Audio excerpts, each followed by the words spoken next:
जितने देखिए पीएम हो, चाहे सीएम हो, चाहे गवर्नर हो, चाहे वो डीएम हो, चाहे वो कोई भी पुलिस अधिकारी का पोस्ट हो, इस सब पे आरक्षण लागू होना चाहिए। हिंदुस्तान पेट्रोलियम नाम से एक पेट्रोलियम है, वैसे ही बुद्धिज़्म भी पेट्रोलियम बनाया जाए, अब बुद्धिज़्म लिवर लिमिटेड भी बनाया जाए। तो ये इसको देखते हुए सैनिटरी पैड पूरे देश में फ्री किया जाए। यदि अगर सैनिटरी पैड फ्री नहीं किया तो मैं अर्थी पे बैठ के मैं गाँव-गाँव हर जगह मोहल्ले में सब प्रचार करूँगा।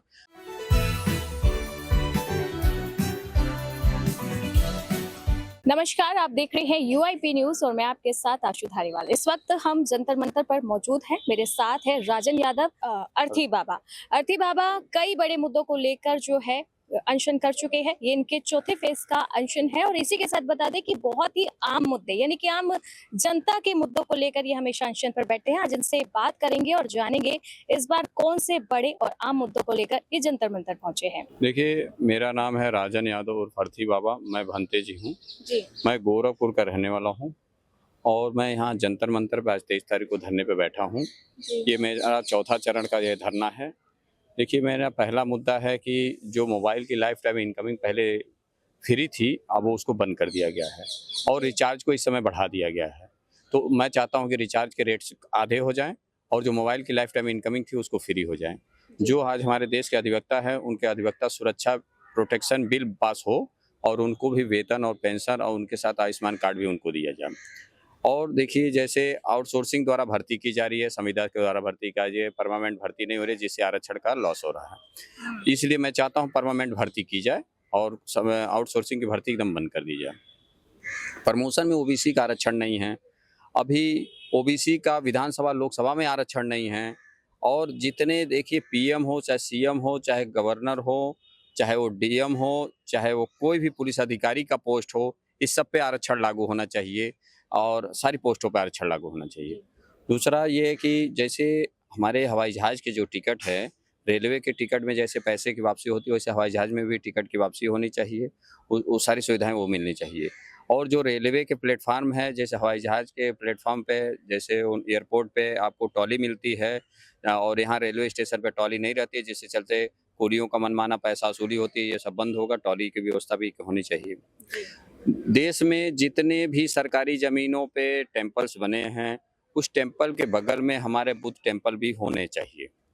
और जैसे पेट्रोलियम विभाग के नाम से पेट्रोलियम विभाग में हिंदुस्तान पेट्रोलियम नाम से एक पेट्रोलियम है, वैसे ही बुद्धिज़्म भी पेट्रोलियम बनाया जाए, अब बुद्धिज़्म लिवर लिमिटेड भी बनाया जाए। और जो बुध पे मैं सीरियल बनवाने वाला हूँ, मैं चाहता हूँ दूरदर्शन पे चलाने के लिए उसके परमिशन भी दिया जाए। देखिए, वो चेतन हंसराज का नाम सुने होंगे आप लोग। चेतन हंसराज जी से मेरी बात हुई है, उन्होंने सारी बात कर ली है। जो सीरियल में आते हैं, वो बुध पे सीरियल बनने के लिए तैयार है। बस ये टीवी पे चलाने के लिए, दूरदर्शन चलाने के लिए सरकार का परमिशन चाहिए, जिससे उनके पैसे लॉस। देखिए, सीरियल का बजट तो सरकार नहीं देगी, लेकिन अगर सरकार 2% टैक्स में असूल के जैसे एनजीओ को देती है, सारे धर्म पे लगाती है। ज़्यादातर हिंदू धर्म पे ही सारे पैसे खर्च होते हैं, बुद्धिज़्म धर्म पे खर्च नहीं होते हैं। तो बुद्धिज़्म धर्म पे खर्च करने के लिए ये अगर बुध पे सीरियल बन रहा है, उसमें पैसा ये दिया जा सकता है एनजीओ के माध्यम से। जी। देखिए, खास माँग तो मेरी यही है, हाँ, महिलाओं के लिए मेरी बहुत खास माँग है कि देखिए, आज देश में हमने आरटीआई जब माँगा था तो 36% महिलाएँ सैनिटरी पैड नहीं यूज़ करती हैं। सरकार ने ये लिख के मुझे दिया है। तो 36% महिलाएँ का मतलब है, अगर 50 करोड़ महिलाएँ हैं तो पक्का है 16-17 करोड़ महिलाएँ मरेंगी। तो ये इसको देखते हुए सैनिटरी पैड पूरे देश में फ्री किया जाए। यदि अगर सैनिटरी पैड फ्री नहीं किया तो मैं अर्थी पे बैठ के मैं गाँव-गाँव हर जगह मोहल्ले में सब प्रचार करूँगा। और आखिरी में ये कहना चाहता हूँ, देखिए हमारे दिल्ली में जो सरकार है केजरीवाल की, ये आज तक कोई काम नहीं की। एजुकेशन पे कोई भी स्कूल को लिप-पोत के बस इसने कर दिया, कोई रोड नहीं बना, कोई पानी की समस्या दूर नहीं हुआ, कहीं कुछ नहीं हुआ। इसने एक लॉलीपॉप दे के बिजली विभाग में कुछ छूट बिल मिल जाएगा, पानी की छूट मिल जाएगा, बाकी कोई काम नहीं किया। मैं इसके खिलाफ 70 सीट यहाँ लड़ा रहा हूँ चुनाव पे। बुद्ध के नाम से एक पार्टी होगी, बनाएंगे, नमो बुद्धाय पार्टी हमारी होगी। और जिसमें हमारे ज़्यादातर एससी लोग उसमें हैं, ओबीसी हैं और माइनॉरिटी के लोग इसलिए आएंगे क्योंकि इन्होंने कहा था कि दिवाली पे केजरीवाल ने कि नोट पे हम लक्ष्मी जी गणेश जी की फोटो लगाएंगे तो आर्थिक स्थिति सबकी दूर हो जाएगी। तो लक्ष्मी जी गणेश जी के लगाने का मतलब है कि इन्होंने कभी बाबा साहब का नाम नहीं लिया और गांधी जी को हटाने की बात कही है। तो पक्का है कि कोई भी बुद्धिज्म को मानने वाला यस इनको वोट नहीं देगा और कोई भी मुस्लिम इनको लक्ष्मी जी गणेश जी के नाम पे वोट नहीं देगा। तो ये दोनों वोट अगर मिलता है तो यहाँ पे, और यूपी में बिहार का हूँ, ये हरियाणा का है, इसके चलते मैं चुनाव भी 100% इस बार दिल्ली सरकार बदल जाएगी, मैं जीत भी जाऊँगा। अच्छा। हाँ, देखिए यहाँ जंतर मंतर पे हम्म, अभी सिर्फ 4 घंटे का परमिशन मिलता है जी। और अर्थी की मेरी परमिशन नहीं दी जा रही है। मैं अर्थी पे ही अनशन करते आया हूँ और मैं भ्रष्टाचार की अर्थी निकालता हूँ, लोकतंत्र की अर्थी निकालता हूँ, सिस्टम की अर्थी निकालता हूँ। आज जो भी आज सिस्टम मर जाता है तो उसकी अर्थी निकलती है, मैं उसी की अर्थी निकालता हूँ। यहाँ पे जंतर में परमिशन नहीं दिया जा रहा है, इसीलिए मैं अर्थी नहीं निकाल पा रहा हूँ। लेकिन मैं अब मोहल्ले में अर्थी, तो ये यहाँ पे परमिशन नहीं देंगे, लेकिन हम मोहल्ले में जैसे लोग कार से जाते हैं, मैं अर्थी पे बैठ के जाऊँगा और हर डीएम को पारी-वारा ज्ञापन भी दूँगा। यहाँ के जेन्युइन मुद्दों को भी उठाएँगे। देखिए, मेरे को मानने वाले बहुत लोग हैं, बस ये है कि जिनकी भीड़ दिखती है वो पैसे दे के भीड़ लाते हैं।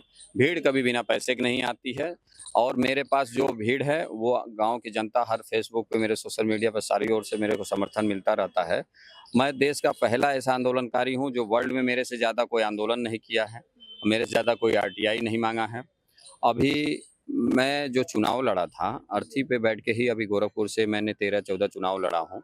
मैंने प्रेसिडेंट के खिलाफ भी चुनाव, शमशान घाट पे ऑफिस बनाया था, राम कोविंद के खिलाफ चुनाव लड़ने के लिए मैंने वहाँ पे ऑफिस बनाया, लेकिन प्रस्तावक नहीं मिले। एमएलए एमपी होते हैं तो इसलिए नहीं लड़ पाया। हमारा ऑफिस हमारा वहीं शमशान घाट पे ही होता है। और शमशान घाट पे ऑफिस है। हाँ, मैं 2 बार मोदी जी के खिलाफ भी चुनाव लड़ने की कोशिश किया, लेकिन वहाँ पर्चा भरने नहीं दिया जाता, पर्चा खारिज। ये आप देखे होंगे कि आजकल एक नया सिस्टम चला है कि पर्चा खारिज कर दो।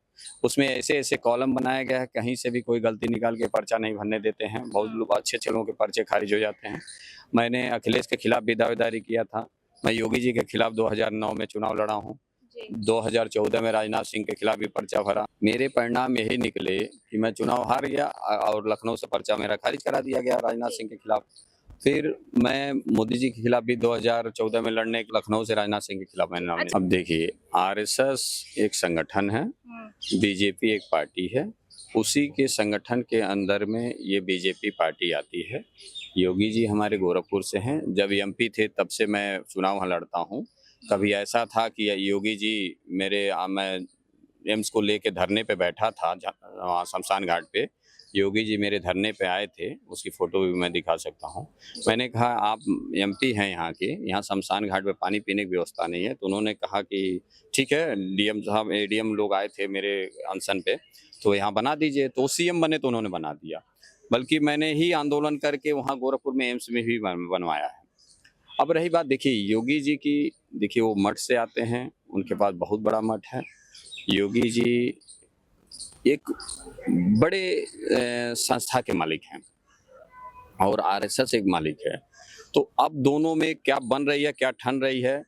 अगर ये लोग, अगर मेरे जैसे नेताओं को इन्होंने जगह नहीं दिया तो ये जगह पक्का, सुनिए, बीजेपी सोच रही है कि चुनाव फिर से अब दोबारा जीतेगी। पूरा बीजेपी इस बार चुनाव हारने वाली है, क्योंकि जब से मैं गोरखपुर इस बार चुनाव लड़ा कि बिना बुद्ध के सहारे कोई भी विपक्ष मोदी जी को नहीं हरा सकता। तो ये विपक्ष क्या हुआ, अम्बेडकर जी की फोटो लेके, बाबा साहब की फोटो लेके इस समय घूमना शुरू कर दिए हैं, संविधान की फोटो लेके घूमना शुरू कर दिए हैं, जो कि संविधान के बारे में कुछ नहीं जानकारी है। क्योंकि अगर ऐसा होता तो ये लोग, जो ओबीसी एससी का जो प्रमोशन होता है, ये सरकार जब भी रही है, चाहे अखिलेश जी की रही हो, चाहे किसी के कांग्रेस की भी सरकार रही हो, तो ये लोग प्रमोशन पे कभी काम नहीं किया, ओबीसी एससी पे कोई पर्टिकुलर काम नहीं किए। ये पीडीए बना के कहते हैं कि मैं ये करूंगा वो करूंगा, लेकिन पीडीए के फार्मूले में कहाँ से फिर ब्राह्मणों को टिकट कैसे दे देते हैं, फिर पीडीए में वो कैसे आएंगे? हाँ लीजिए, पिछड़ा और अल्पसंख्यक और दलित में वो लोग कहाँ आते हैं? तो ये तो बेवकूफ़ बनाने का एक तरीका है सबका। अभी कुछ दिन बाद देखिए, अब मैं जिस हिसाब से चल रहा हूँ, अगर दिल्ली में सरकार बदलती है तो 27 में भी मैं यूपी में लड़ाऊंगा। और आने वाला दिन में जो युवा वर्ग है, देखिए दिल्ली में मेरे को जब परमिशन मिलता है तो मैं यहाँ धरने बैठता हूँ। जब मेरे को परमिशन मिलेगा मैं दिल्ली जंतर मंतर पर धरना। देखिए सरकार तो मैं जो लिखता हूँ उस पे कहीं न कहीं इम्प्लीमेंट करती है। यही जंतर मंतर है, मैं चूल्हे लेके धरने पे बैठा था। आप चूल्हे लेके बैठा था तो कि भाई लोगों की आँख खराब हो रही है, तो मोदी जी ने उज्ज्वला योजना बनाया था, मेरे ही आंदोलन के बाद।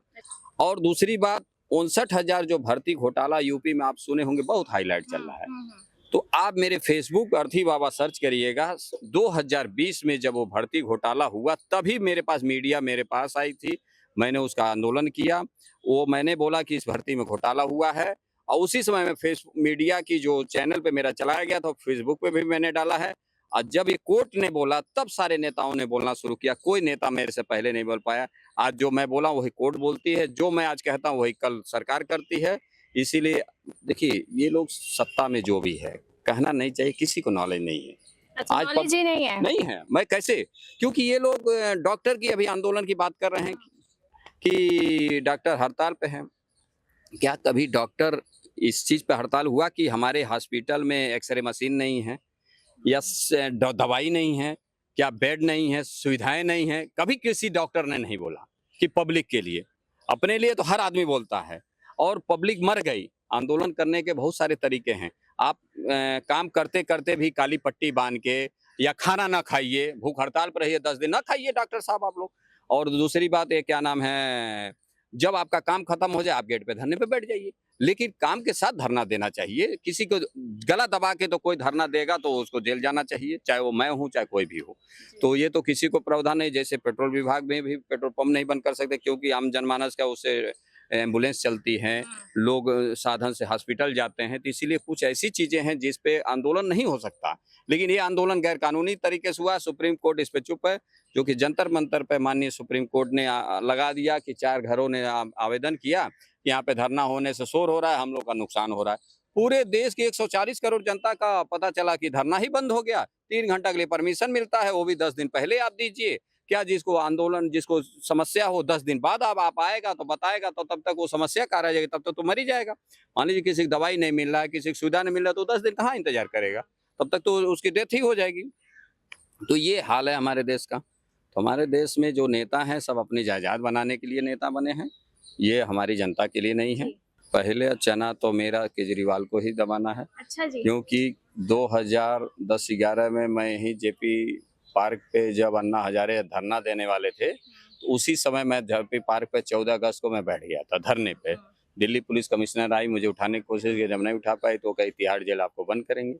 तो संजोग से मैं तिहाड़ जेल नहीं गया, वो उन्होंने उठा के मेरे को गोरखपुर शिफ्ट कर दिया। अगर वो तिहाड़ जेल में बंद हुआ होता तो अन्ना हजारे नजरबंद होते। वो जो आज केजरीवाल की जो जगह है वो सारी मेरी जगह होती। केजरीवाल को कोई नॉलेज नहीं है। देखिए, केजरीवाल आज तक ना ओबीसी पे बात की है, ना एससी पे बात की है, ना माइनॉरिटी पे कभी बात की है। उसको जानकारी नहीं है केजरीवाल को कोई भी देश के कैसे हैं। आज तक कभी मेडिकल पे कभी बात नहीं किया। आज तक कभी उन्होंने सैनिटरी पैड पे भी बात नहीं किया। क्या लड़कियां, मैं आपको रियल स्टोरी बता दूं, उसके माँ बाप मर गए, उसकी बहन, उसकी पढ़ाई छूट गई, उसकी बहन की पढ़ाई हो तो मैं पैसा फीस जमा किया हूँ। वो रेहन लेके तो खेती करती है तो जिससे जीती है, उसके पास ना नौकरी है ना कहीं साधन सुविधा नहीं है। तो गोरखपुर राजधानी एक गाँव है, वहाँ पे वो रहती है। तो और एक बार ऐसा हुआ कि देखिए, पुलिस पे आरोप लगते हैं, उसकी चारा और बकरी के लिए वो भी 300 में खरीदी थी, किसी ने काट रहा था। तो वो जब ये पकड़ने गए उसको, तो वो उल्टा ही इनको ऊपर एफआईआर करा दिए कि लो हमको मारे पीटे हैं, झूठा आरोप लगा के। पता चला थाने में 3000 घूस दे के, वो 300 का चारा के चक्कर में वो 300 रुपया घूस दे के अपने आई, और बकरी उतने की नहीं होगी। ऐसे ऐसे आज हमारे देश के हाल है। ऐसे जो लड़कियां एजुकेशन में 8 तक सरकारी स्कूलों में शिक्षा फ्री है, क्या इन नेताओं को आंखें फूट गए हैं, दिखाई नहीं देती है?